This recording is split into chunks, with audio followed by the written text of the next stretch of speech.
नमस्कार, मैं हूं आपके साथ अविरल जैन और आप देख रहे हैं हिंदी टीवी।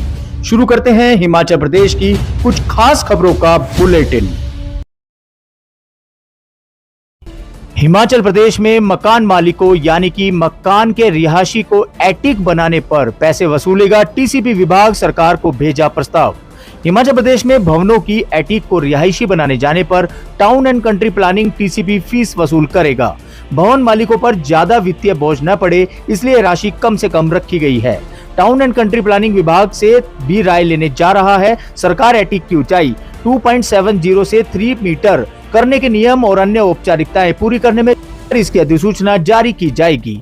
पहले भवन का नक्शा पास होने पर फीस वसूली जाती थी। अगर भवन मालिक नक्शे से बाहर 10% तक भवनों का निर्माण करता है तो उसके चार्जेस अलग से वहन करने होते थे। भवनों की एटिक का साइज बढ़ाए जाने से हिमाचल के हजारों भवन मालिकों को फायदा होगा। से पूरी तरह लागू हो जाएगी ई ऑफिस प्रणाली। सीएम सुक्खू ने सूचना एवं प्रौद्योगिकी विभाग को दिया निर्देश।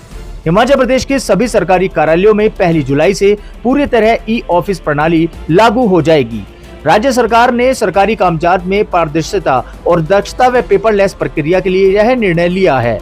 मुख्यमंत्री सुखविंदर सिंह सुक्खू ने सूचना एवं प्रौद्योगिकी विभाग को इस प्रणाली को समयबद्ध लागू करने के लिए औपचारिकताएं पूरी करने के निर्देश दिए हैं। वर्तमान में ई ऑफिस प्रणाली 24 निदेशालयों, 4 उपायुक्त कार्यालयों, 1 पुलिस अधीक्षक कार्यालय और 3 क्षेत्रीय कार्यालयों में लागू है, जबकि हिमाचल प्रदेश सचिवालय की 7 शाखाएं, 9 निदेशालय और 2 उपायुक्त कार्यालय और 4 पुलिस अधीक्षक कार्यालय और 10 फील्ड कार्यालय आंशिक रूप से ई ऑफिस का उपयोग कर रहे हैं।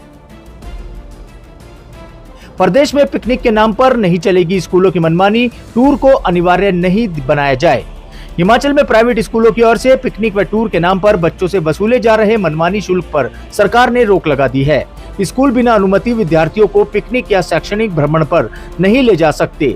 इस तरह के टूर को अनिवार्य बनाए जाने के बजाय स्वैच्छिक बनाने को कहा है। उच्चतर शिक्षा विभाग के निदेशक डॉक्टर अमरजीत शर्मा की ओर से इस संबंध में स्कूलों को आदेश जारी किए गए हैं। इसमें कहा गया है कि शैक्षणिक भ्रमण कार्यक्रम अभिभावकों विद्यार्थियों की सहमति से ही बनाया जाए। किसी भी कार्यक्रम के संदर्भ में एसडीएम को भी अवगत कराया जाए। टूर के दौरान विद्यार्थियों की सुरक्षा का भी ध्यान रखा जाए।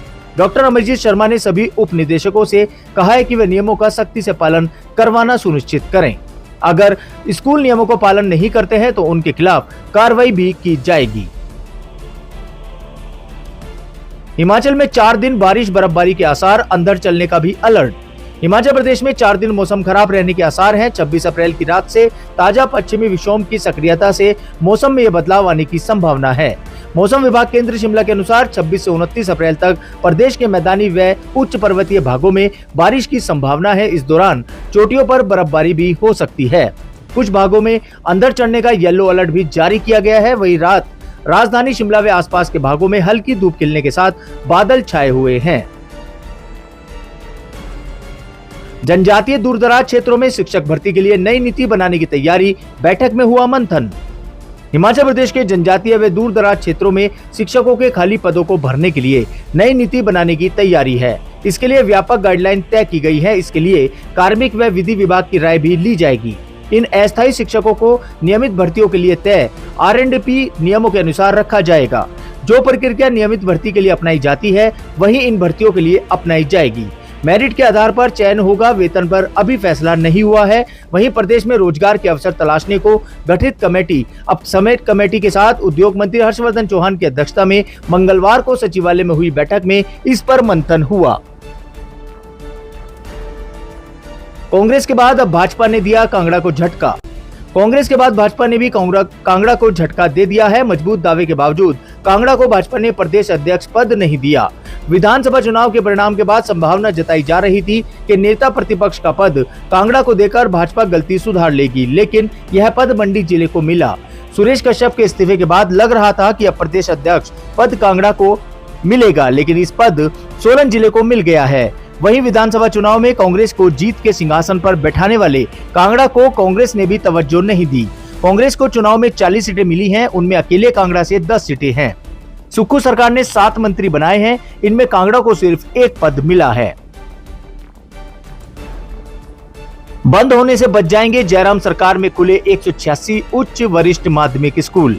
हिमाचल प्रदेश में जयराम सरकार के समय अप्रैल 2022 के बाद और नए खुले 229 उच्च वरिष्ठ माध्यमिक स्कूलों में 186 स्कूल बंद होने से बच जाएंगे। शैक्षणिक सत्र 23-24 के लिए इन स्कूलों में विद्यार्थियों के दाखिले बढ़ गए हैं। स्थानीय स्कूलों को डिनोटिफाई होने से बचाने के लिए अभिभावक खुद आगे आए हैं। साथ लगते स्कूलों में पढ़ रहे अपने बच्चों को अभिभावकों ने नए स्कूलों में शिफ्ट करवा दिया है। 110 उच्च और 76 वरिष्ठ माध्यमिक स्कूलों में इस वर्ष विद्यार्थियों को पंजीकरण बीते वर्ष के मुकाबले बढ़ गया है। उधर 43 स्कूलों का बंद होना लगभग तय हो गया है। इन स्कूलों में विद्यार्थियों के दाखिले कम हुए हैं।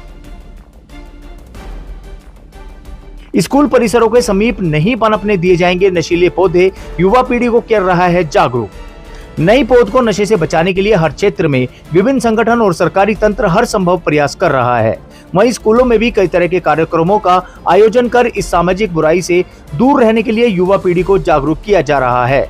इसी अभियान के अंतर्गत स्कूलों के आसपास उगने वाले नशीले पौधों को जड़ से उखाड़ने के लिए समय समय अभियान छेड़ा जाता है। वैसे तो स्कूलों के आसपास भांग आदि की नशीली पौध कम ही दिखती है। इसकी वजह यह भी है कि स्कूलों में NSC के शिविर या खेलकूद पीरियड के दौरान स्कूल परिसरों को साफ सुथरा बनाया जाता है, तो पुलिस के सहयोग से भी समय समय पर भांग उखाड़ो अभियान छेड़ा जाता है। और यही वजह है कि स्कूल परिसरों के आसपास भांग के पौधे न के बराबर ही हैं। वाटर सेल से हिमाचल की आमदनी बढ़ाने पर फंसा पेच। वाटर सेल जल उपकर से हिमाचल की आमदनी बढ़ाने पर पेच फंस गया है। हिमाचल प्रदेश सरकार वाटर सेस लगाने के कानून को बनाने के बाद इसके विस्तृत नियम तैयार करने की दिशा में गंभीर चिंतन कर रही है। पंजाब और हरियाणा की ओर से वाटर सेस नहीं लगाने का मामला उठाने के बाद अब राज्य की नौकरशाही इस संबंध में मंथन कर रही है। सरकार की ओर से तर्क किया जा रहा है कि जम्मू कश्मीर और उत्तराखंड में भी वाटर सेस लगाया गया है। हालांकि मुख्यमंत्री सुखविंदर सिंह सुक्खू, पंजाब के मुख्यमंत्री भगवंत मान और हरियाणा के मुख्यमंत्री मनोहर लाल खट्टर को यह बात स्पष्ट कर चुके हैं कि पानी पर कोई सेस नहीं लगाया जा रहा है। आढ़तियों की फड़ पर लगानी होगी वजन मापने की मशीनें, बागवानी मंत्री ने दिए निर्देश। बागवानी मंत्री जगत सिंह नेगी ने हिमाचल की सभी मंडियों में किलो के हिसाब से सेब बिक्री सुनिश्चित करने के लिए आढ़तियों की फड़ पर वजन मापने की मशीनें लगवाने के निर्देश दिए हैं। पेटियों पर 24 किलो से अधिक सेब न भरा जाए, इसके लिए बागवानी विभाग को बागवानों को जागरूक करने का भी जिम्मा सौंपा है। सरकार ने आगामी सेब सीजन की तैयारियां शुरू कर दी हैं। इसी कड़ी में सोमवार को बागवानी मंत्री ने सचिवालय में संबंधित अधिकारियों के साथ बैठक ली। बागवानी मंत्री जगत सिंह नेगी ने बैठक में सीजन की तैयारियों का जायजा लिया और अधिकारियों को निर्धारित समय के भीतर सभी तैयारियां पूरी करने के भी निर्देश दे दिए हैं। तो ये थी हिमाचल प्रदेश और कुछ अन्य राज्यों की खास खबरों का बुलेटिन। ऐसे ही और खबरें जानने के लिए देखते रहिए और फॉलो करें और सब्सक्राइब करना ना भूलें हिंदी टीवी।